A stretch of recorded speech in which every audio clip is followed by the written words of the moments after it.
Hello, everyone. My name is Isaac Mallory. Welcome to the Credit Union HR Leaders Podcast. We're really glad to have you joining us today. This is a podcast that's designed to help HR professionals in the credit union space to better understand their business and to be more productive and to grow their careers and to enhance their credit unions. And so we bring on guests to chat about their expertise. Really pleased to have Dana Reef with us today. Dana, thank you for joining us. Thank you for having me. Yeah, glad to have you. And I'm always glad to have my colleague, Emily Sternberg, with me. Emily, thanks for being on with us again today. Oh, anytime. This is fun. I Yes. appreciate you inviting me to join you on these podcasts. These have been a lot of fun, and I've learned a lot. Yeah, likewise. And I couldn't do it without you and wouldn't want to do it without you. So glad you're here. Now, for those listening, you may know that Emily and I are with CU Solutions Group. We are the QSO for the Michigan Credit Union League.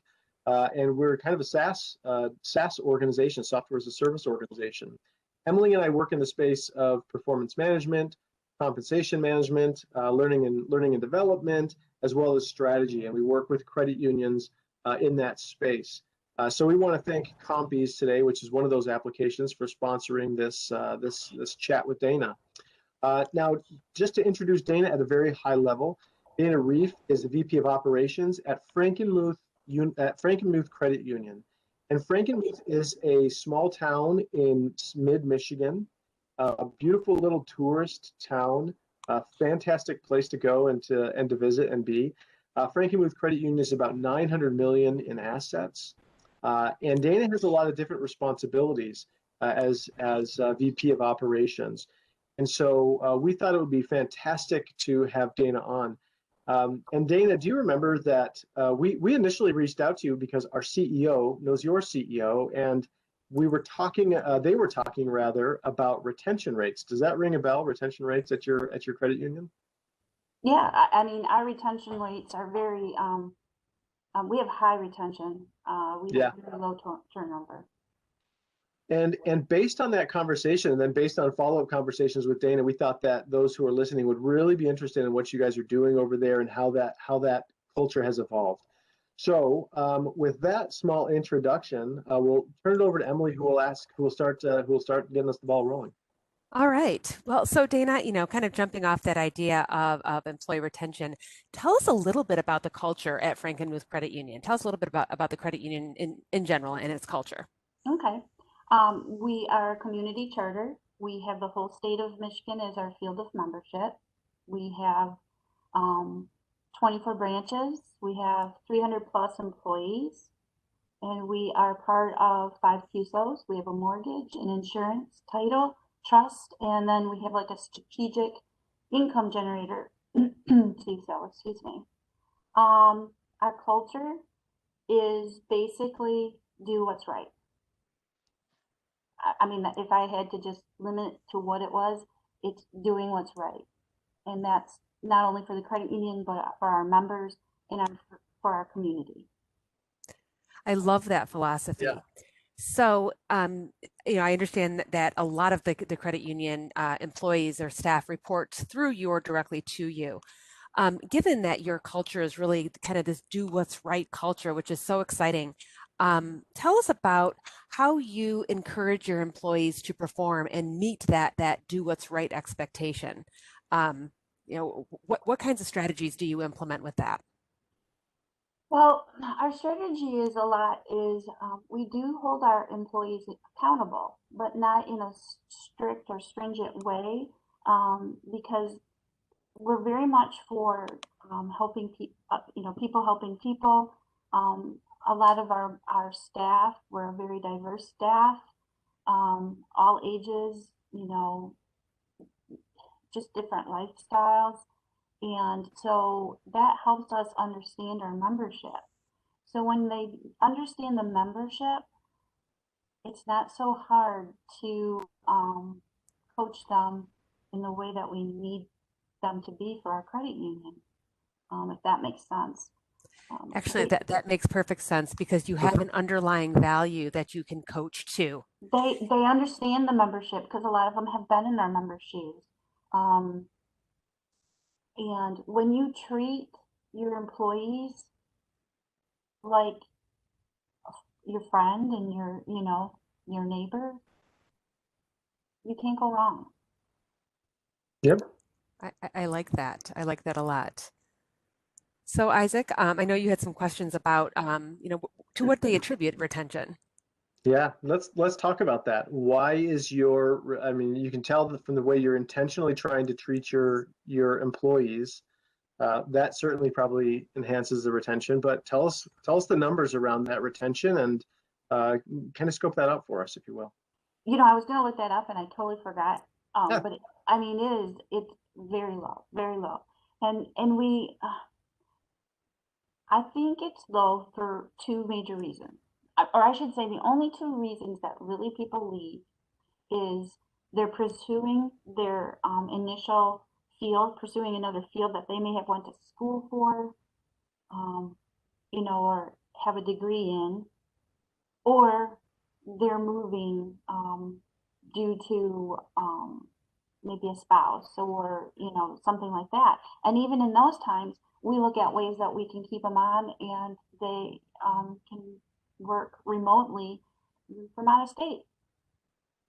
And I just think, how do we successfully keep them is our work environment makes people happy, and happy people want to stay in happy places.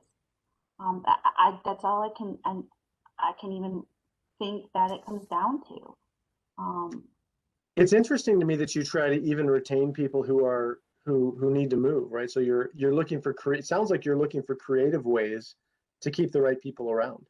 Very much, because we do put a lot into our staff. We do have great staff, and when you have that staff, you want to try to retain them.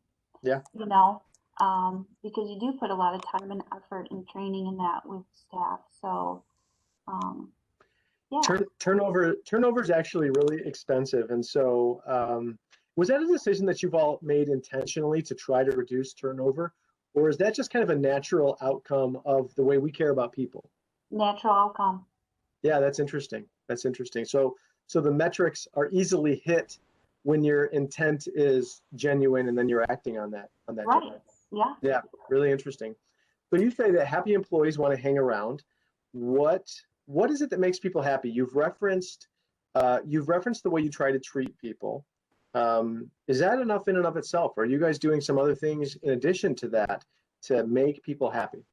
Well, when I say make people happy, it's not necessarily, sunshines and rainbows. But, Sure. it's putting the right people on the right seat on the bus. Mhm. When we hire, we we try to always hire on the teller level, because we feel that is the area that you acquire the culture of the credit union, and you acquire all the knowledge to go further into different areas of the credit union. And so that's where they kind of find what makes them happy. Now, we have we have a multitude of staff that love being tellers.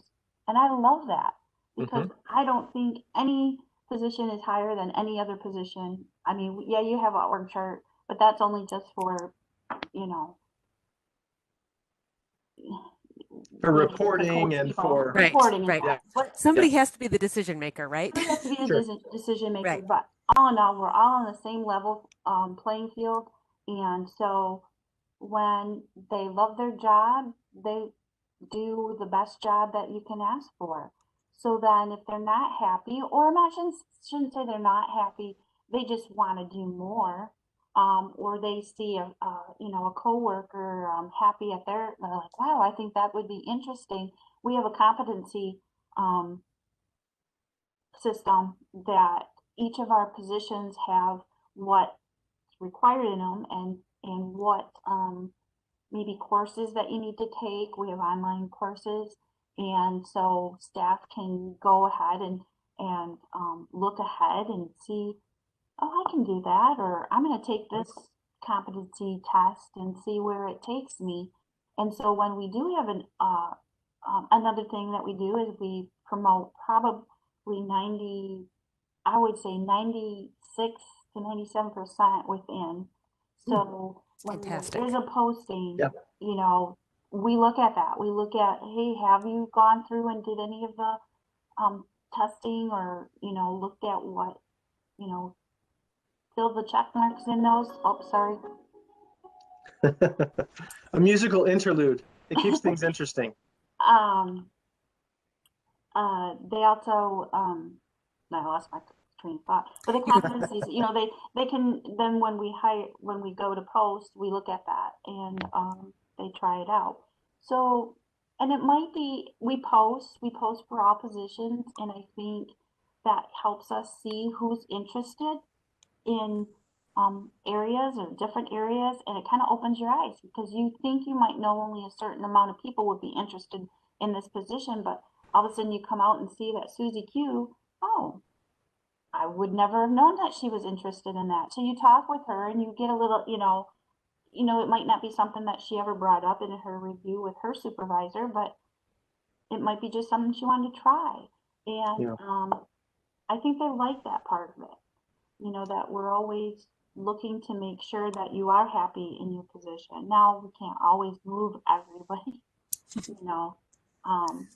at once, but, we can look ahead and see what we need to, what we would have an opening for, or we know that in the future we were looking to do this, and we're like, wow, this person would be a good fit for that area.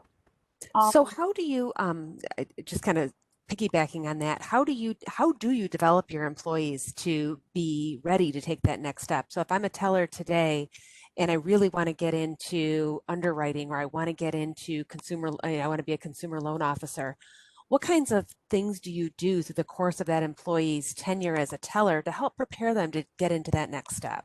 It kind of comes down to the employee themselves. Mm-hmm. Now, we have a lot of employees that they're in our branches. So we have smaller branches where our branches could have 3 to 6 people in them. Okay.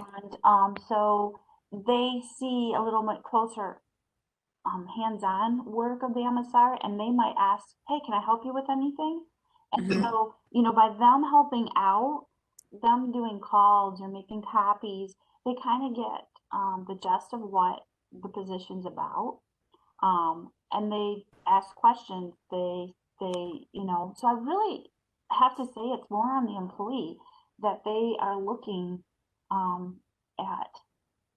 I wouldn't necessarily call it a job shadow, which they could do that on their own if they wanted to, but I think it's mostly a lot is to do with our branches and just seeing what's happening and know that, hey, I can do that too. It seems like, based on what you're saying, you kind of need two different things. You need employees who are comfortable and want to go and do a little bit more, but you also need a culture that's supportive of that, where people are like, yeah, I'll show you what I do, or sure, you can help me with some of these things. Is that the case, or is there a third or a fourth ingredient in that you would kind of pinpoint? And it doesn't even have to be, you don't even have to be. I guess the third would be just thinking you want it, not even that you've tried it. We have a training program. We have a great, robust training program that will work with them on, learning the aspects. And that's why we like them to go through the teller area and be in the teller department for at least, 90 days is really on the low end, where you learn the system. Because once you have that, it is a lot easier to learn than if you just jumped in, you came from the outside world and said, hey, I want to be an MSR. I want to do loans, Mm-hmm. that way. Yeah. So I mentioned that Frankenmuth, the city, it's a smaller city, touristy a little bit to a degree. Really fun German town if anybody wants to go visit. It's just a great little vibe there. How do you think that geography affects the way your retention and your hiring? Is there a relationship there? Well, with hiring, we do not advertise that we're hiring. We don't need to. We have people applying all the time. We have great referrals from our employees because, again, happy employees refer happy people. And so then being in 24, we have 24 branches, and a lot of majority of them are at different, smaller, even more rural than Frankenmuth. And so when we hire, we try to hire from that area or very close to that area for a couple of reasons. One is, travel. People don't want to travel far to work, or they want to be close to their kids or their schools, and the third is, or second thing is, the people in the town know them. They know them, they trust them. It's great for, fraud and stuff because, hey, that's, hey, that's Jason coming in with that check. Yes, that's Jason, or you're not Jason, Right. So we like that aspect too. Yeah. That's there's great. a lot to be said for that. That when you think about fraud prevention and you know your community members, that completely makes sense. Yep. So when a member walks in that's not a normal, it's a red flag, I'm sure, to some degree. And and I think that's another part that makes our staff happy here is because we do try to put them closer to home or where they want to be, or work. I was impressed with the interview that I heard your CEO on with our CEO. We'll include access to that for those of you who are listening to this podcast. We'll just include access to that in case you want to listen to that. But Dana, maybe you can tell us a little bit. It seems like your CEO and the other leaders of the C-suite have kind of a clear understanding of the importance of culture. Do you have any kind of recommendations for HR professionals whose CEOs may not really be thinking about culture in that same way? They may not think culture is that important. Well, it most likely won't be an easy task because every CU credit union culture is different, but it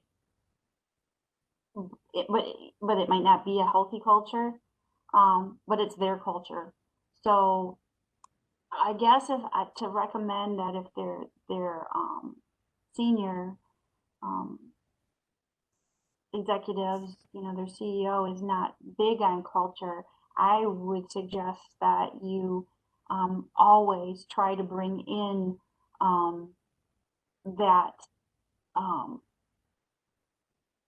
what is your staff feeling? What are they saying?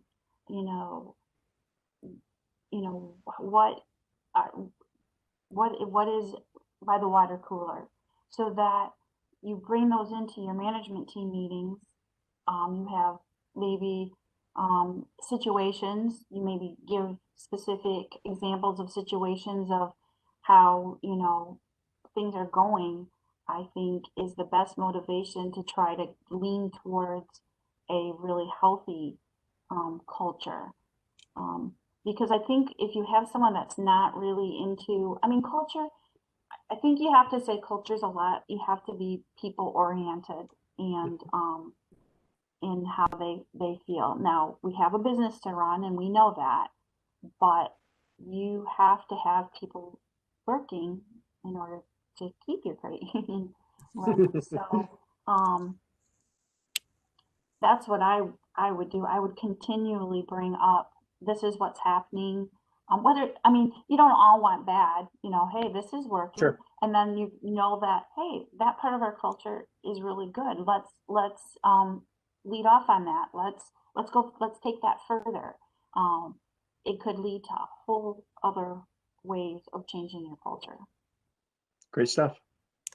So, we talked about, we're talking a lot about culture. Tell us about the leadership at Frankenmuth.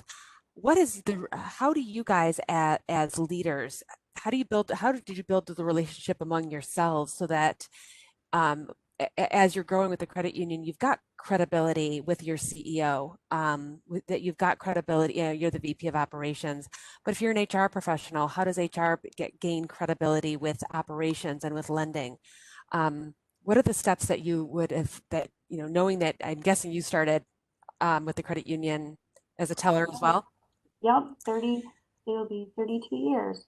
That's the thing, we have a lot of longevity Mm-hmm.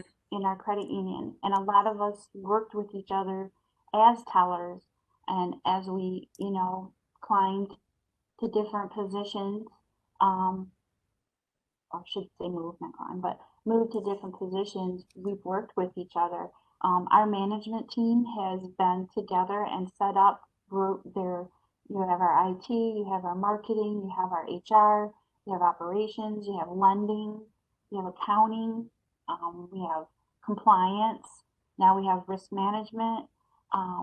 So working with each other, and I think another thing that changed maybe, gosh, it's 2021, we moved, our CEO, for a while there, we were all kind of separated. I actually was in a different office. I was in a different town. A lot of the other ones were in the same building, but different levels, not around each other. And we would just meet for management team meetings. Her vision was that we would be all under the same roof, that we worked with each other, our management team, and I think that really helped because, we now some of us are still in the office, some of us are working from remotely, so we're not all together anymore, but Zooms kind of make you feel like you're together. So I think it's just the working together for the same cause. We're here to coach our staff and to serve our members. They're the reason why we're here. I like that. So again, you guys are all kind of marching to the beat of the same drummer. You all have the same vision and mission. And if you're not, you talk about it. Yeah. There are times that, there's different ideas in different departments, or, accounting and marketing, those are two totally different sides. One wants to spend money, one wants to save money, and right. Left brain, right brain. Yeah. And then IT that doesn't want to give you, we have to lock it down. Right. And we want to no, we need. Right. So, actually that's a great question though. So how do you, as a leadership team, manage the different priorities? You pointed that out, that, accounting really wants to save money. IT is looking at the priority of how do we keep out the bad guys, and marketing wants to put everything out there and say, here we are. So how as a leadership team, as priorities have changed and you've got different priorities within those different divisions or areas, how do you prioritize them and come to some kind of an agreement as a leadership team? Well, I think that all stems a lot from our planning session that we have every year, where we figure out our strategic goals for the year. Yeah. And work on our budget, and we each have our strategic goals that we work on. We need each other, but some of us lead certain strategic goals. So, and then we bring them together, and of course everything changes, like last year. I mean, it's funny, we moved our executive team to another location the Friday before our governor shut us down. So so from there it was like, oh my gosh, everything went out the window. Now we figure out how we're just going to work with our employees, work with our members, keep us safe, keep us, Mm-hmm. Everything changed with COVID. Everything changed with COVID, and in all honesty, a lot of us, majority of us, are multitaskers, whether that's right or wrong. We all have those tendencies. So, you've talked about being remote. What challenges has Frankenmuth been faced with having a remote workforce, and what's worked for you? What have been the things that have worked best for you? Well, I can't say that it couldn't have worked better. Um, I mean, our IT was just awesome, getting us what we needed, cameras and phones and the certain cables, um, just getting people set up to be able to work from home. Yeah, They did a fantastic job. Everybody worked together. Um, I think if we didn't have Zoom, I think it would be a little bit harder, but honest to be Zoom or GoToMeeting or right. whatever, Yeah. Yeah. Microsoft Teams, I really think that has been the key to successful remote working. Um, but yeah, it's just been working, like somebody said, here's the perfect time to try to align your credit union to be more electronic and not so in person than COVID, you know. But we still, now that we are opening our lobbies back up, we're doing it a couple at a time. We'll be all opened up by the end of March, early April. And our members still come. They still love to see our staff. It's great stuff. That's very cool. That's very cool. Um, so one last question from me, and then I'll turn things back over to Isaac. Um, if as a new credit union professional, you said oftentimes you start them as you bring in new employees as tellers. What would you recommend for early career professionals? What would you recommend to them to help advance their career? I would definitely say always be willing to learn. Hmm. Always be open to hearing what the other person is doing, has done, might suggest that you do. Um, and then watching them and maybe coming up with ways that might be even better for that person.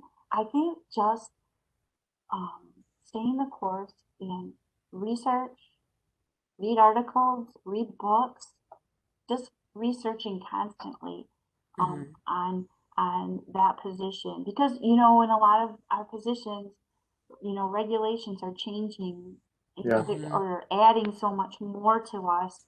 It does take more people and it does, take its toll, but just having that leg up and just being, that's all I can think of, is ask, how can I help you? Yeah. How does that work? You know, I can run these copies for you. I can, just putting yourself out there, I think helps you gain um, the knowledge that you need to advance. So get out of your lane a little bit and try Yeah, something Yeah. different. Look around, think about what could work better, and contribute to the team that way, huh? Yeah. yeah. Or you can even, be in your lane and see how your lane. Hey, I can pass a little bit, get Yeah. this, come back in my Yeah. lane. You know, um, I, You I know, like what I say. I like what you're hearing though about being inquisitive. yeah. I, I think that there's a lot of value in that, and people that show interest. Mhm. I know in my own career, I have taken more interest in those people that take interest. Asking questions and how does this work? I think it makes you as an employee kind of rise up because you've shown genuine interest, and then and that's the key word there, genuine. Not being pushy or I know I can do this better. I mean, No ego, just a willingness to contribute, right? yes, Very, yes, very on different both tone to sides, that. on both Yeah. sides. If Yeah. somebody's asking you for things, you know what? You know, that's another thing. Being with the credit union for as long as I have, I am at, a point in my career that I know that I'm the coach. I need to train or give my knowledge to my next people because I'm not going to be around all the time. And there are better ways of doing it. And sometimes that's hard. That's hard to grasp when you've been in this position or doing your job for so long and knowing that you have to pass it along or share it with someone. Yeah. But you have to look at it, it's all good. You know, it's all Yeah. good. I still can learn things at my age. Um, I I love that.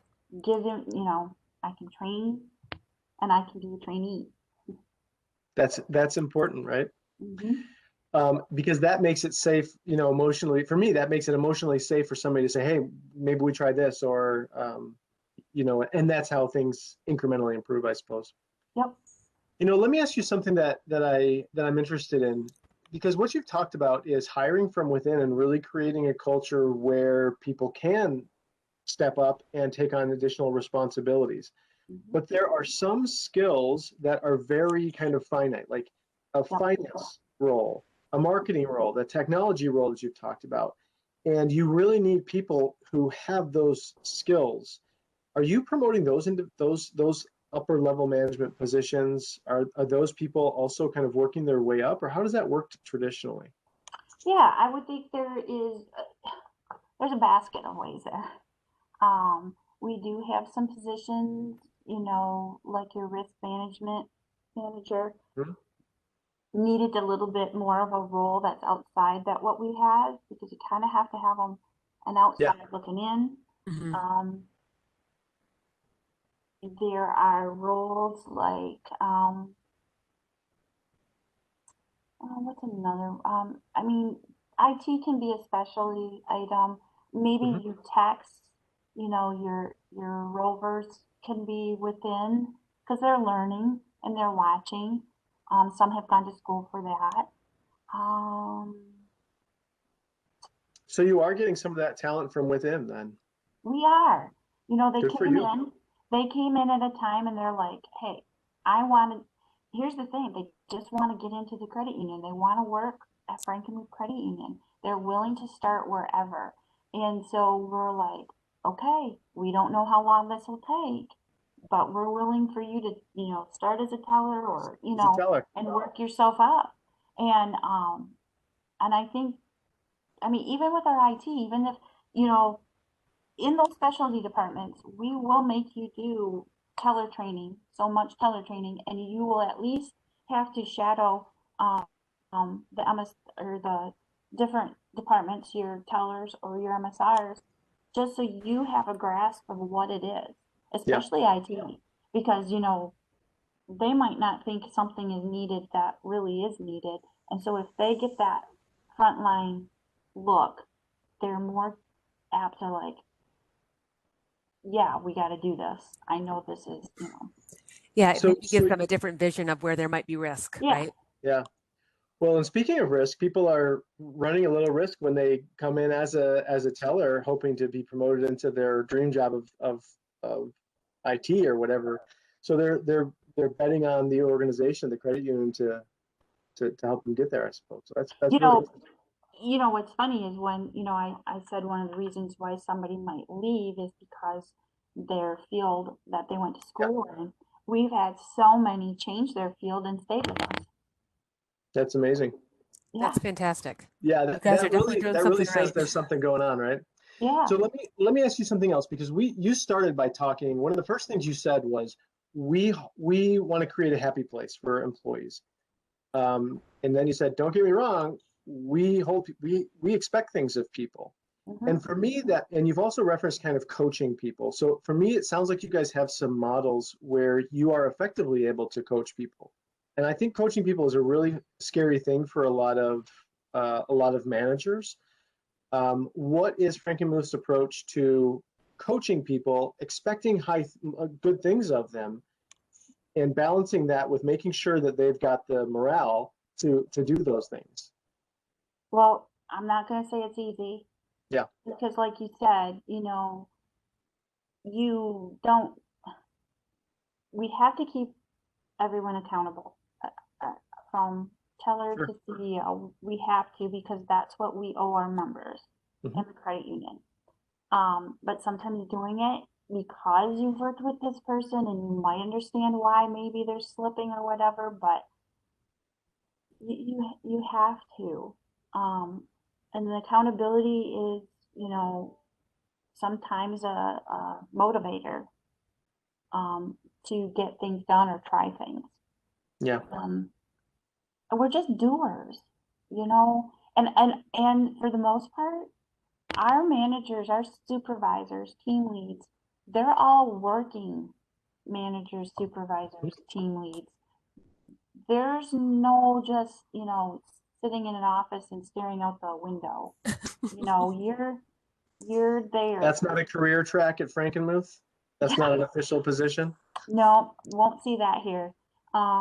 You're in the trenches with your employees. Yeah. And so you see what they have to go through, and you have accountabilities too. And that's kind of where I say we work on making people happy and putting them in the areas or their seat on the bus that's better for them, better suited for them. Great. Well, let me ask you one last question here. Just to wrap things up, what's the best piece of advice that you could give professionals out there to make sure that they're actually having an impact on the credit union's overall success?